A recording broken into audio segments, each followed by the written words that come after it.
Let's see. Oops.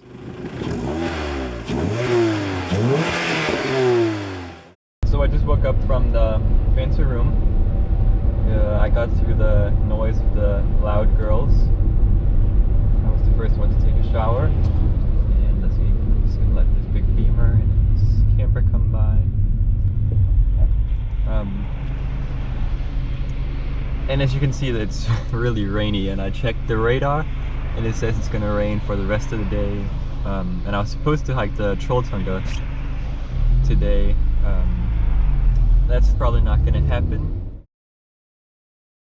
So even though I wasn't really aware that I was going into this tunnel, or that it was the specific tunnel, I have actually just entered Layerdals, or Laddelstunnel, which is an extremely long tunnel, and there is supposed to be some like fancy blue lights at some point.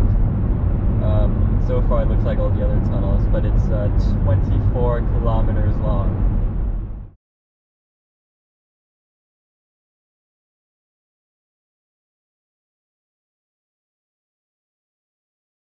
Alright, so here we go. Hello and welcome to my first meal of the day, even though it's about 3 o'clock. I've had snacks only so far.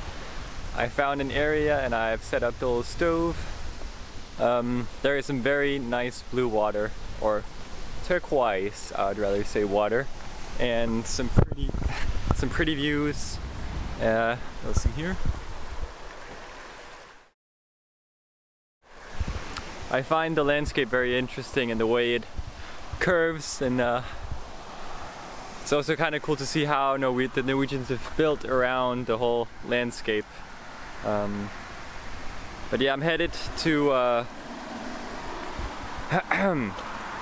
Mørklesten, which I was supposed to go to tomorrow, but parking was 500 kroner at Trolltunga, so I ended up not doing that. Also, I just noticed this right now. There's a fork in the tree, just straight up stuck in the tree. But yeah, there we go. That's what's happening now. So I've just gotten to probably the tightest hairpins I've ever experienced. Like, I have to look out the side windows to see what's coming up after the hairpin. Like, I have to look up right through my right window. Oh my god, there's a car. Let's see if you can get by. Oh god. Oh my god, I filmed that moment. That was pretty intense. Oh, Jesus. It is so tight. Like, you have to get full lock to go around these hairpins. Like, full on. Turn the steering wheel the whole way to left. And then, oh wow, this is it's not a road I enjoy. I do like them to be a little more flowy and open. This is extremely intense. Like, I just looked out the rear side window to see if anyone was coming in the corner. How often do you do that when you take corners? Oh my god. This is crazy, and it just, according to my phone, this is just gonna keep going. Hello and welcome to a very high place, which is extremely unforgiving. It's a toll road, and I can feel that the engine is down on power because of the altitude. But I've also come to another realization, and that is that the trip is going to have to be cut short. And there is 2 good reasons. I think the first one, even though I'd rather not have it be the first one, is that it's simply so expensive here. I mean, I haven't paid the 500 kroner for a parking place, but it's a good example of how expensive things are, and how gas is 17 kroner a liter, which is like half a time more than the price of gas in Denmark, which is already expensive. And driving thousands of kilometers, which was the goal, it's just not a financial possibility for me. I'm I'm only 21 years old, and I don't have that much money, and I thought somehow that it could be possible to go that far, but I think I was a little too optimistic. So there we go with that. So that's the number one reason, and the second reason is that they actually they're tied in together. I had a charger that you could stick into the car, into the cigarette lighter, and the charger broke while inside the cigarette lighter, and in turn destroying the charging port that is the cigarette lighter. So that means I have no means of charging anything except for my my portable charger and the solar panel. But if you look outside, there is not much sun, so there's not much power, and a portable charger only lasts you so long. So I don't know how I'm going to keep going if I don't have any way to charge my devices and my cameras. And I don't know how short to cut it now, because either I'll just have to pay for some of the camping places like I stayed at last night, and just go from camp to camp and not use the bed I made for the car, or I'll just simply have to kind of turn back now. I don't know, it's hard to tell. I really wanted to see the Atlantic Road. I really wanted to get really far up. I wanted to get up to the Arctic Circle, but that's definitely not possible anymore. The Atlantic Road could be the turning point of the trip, like the northernmost point I get to. But oof, it's difficult because I rely on charging for my phone, for GPS, for communication, and for the photography, and that's a lot of things to rely on that suddenly I can't rely on any longer, unless I pay a big hefty amount of money every night to sleep at a camp. So that makes it difficult.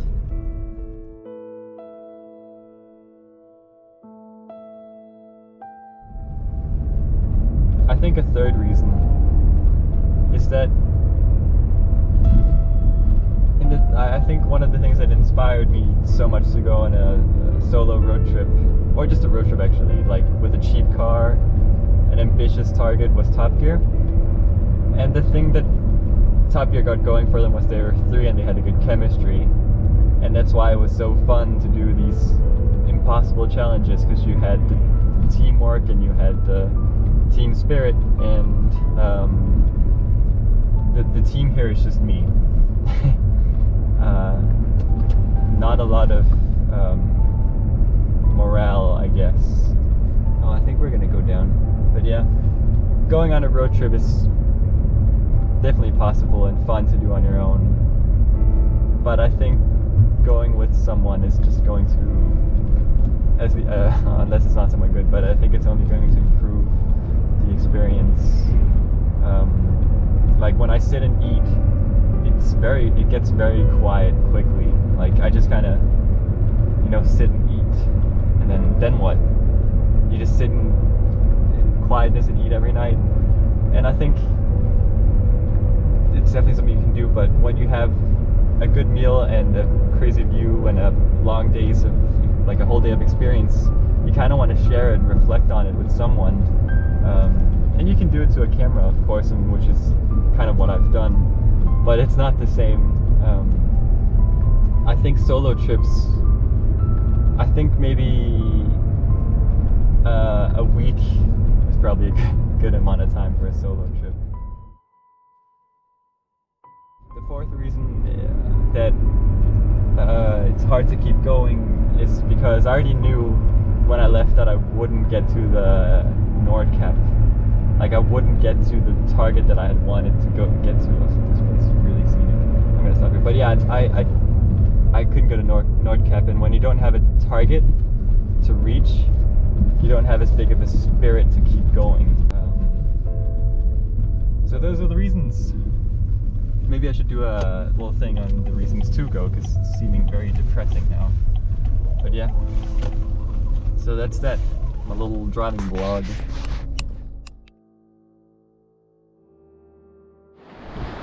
Alright, so here we go, the first big hike at Mørkledsdalen, and I just parked right here, packed the whole bag, and it's pretty late because I've had to work out the plan for the next day at least, and when to get home because the charger in the car died and everything. But it wouldn't let, or I didn't let it stop me from doing a hike. So hopefully no one breaks into the car and steals my things. I have my laptop and my camera in there. It doesn't seem like the place someone would come and break in, but who knows.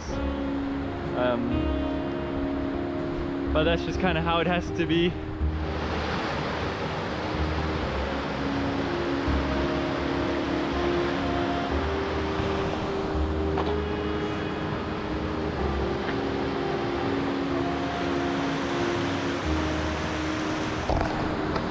So I just walked the wrong way for a long time.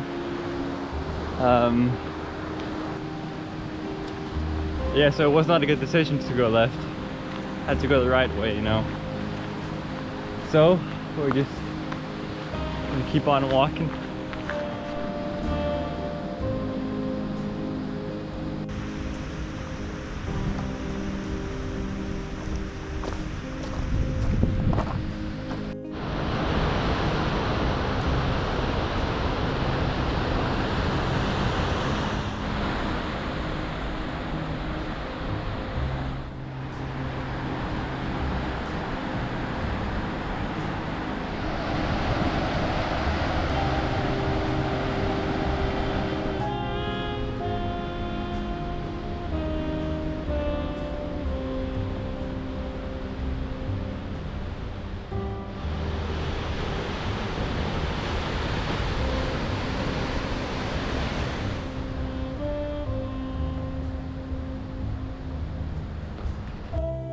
Here we are in the tent. It's a pretty terrible spot, to be honest, because it is incline, so my head is going to be way higher than my feet, but that was just the spot I found. I walked more than 50 stairs, my watch said, and I was thinking that I didn't know when I would come by another camping spot, so I decided to stop. And I didn't think anyone was gonna come by, but then some random old fisher dude just walked by and he was like, why is he sleeping there? But maybe there are better spots further up, I don't know, I haven't been there. And I am uncomfortable about having all my things in the car, but there is not much I can do about that. I thought actually about just going back and sleeping in the car so I would feel better that the things wouldn't get stolen, but then again.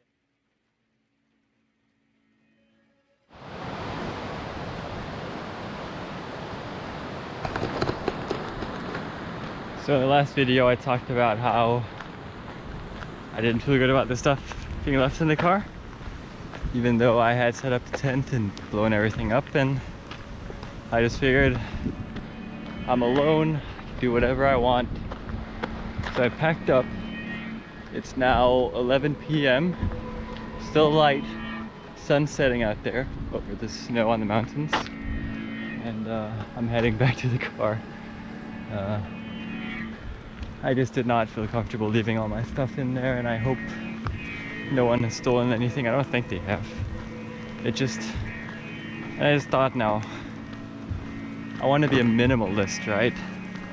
What minimalist has to go back to the car while they are doing something because they're too afraid of all their possessions being stolen? I mean, come on. So I need to work that out for my next trip, how I can actually be really free, because obviously I can't be really free right now. So that's that. So I basically just had a very long, steep walk to make a camp and have some food, to then just walk back to a not great sleeping spot. I'm thinking about going back here to park, but I mean, I could. Yeah. So I might do that. I am kind of tired. It has been a somewhat long day. I was up at about 6:30, I think. First in a shower. And so now it's 11 and I've driven 5 hours, basically no stopping. And then I've walked for, I think maybe an hour and a half, 2 hours up, and now the same or the same amount of time back. So I've definitely got my moving around in today. Yeah, so that's that. Gonna keep walking. There are sheep, they're just looking at me. That's kind of creepy. What's up, sheepers? Y'all didn't expect to see a person at this time of night, huh? No.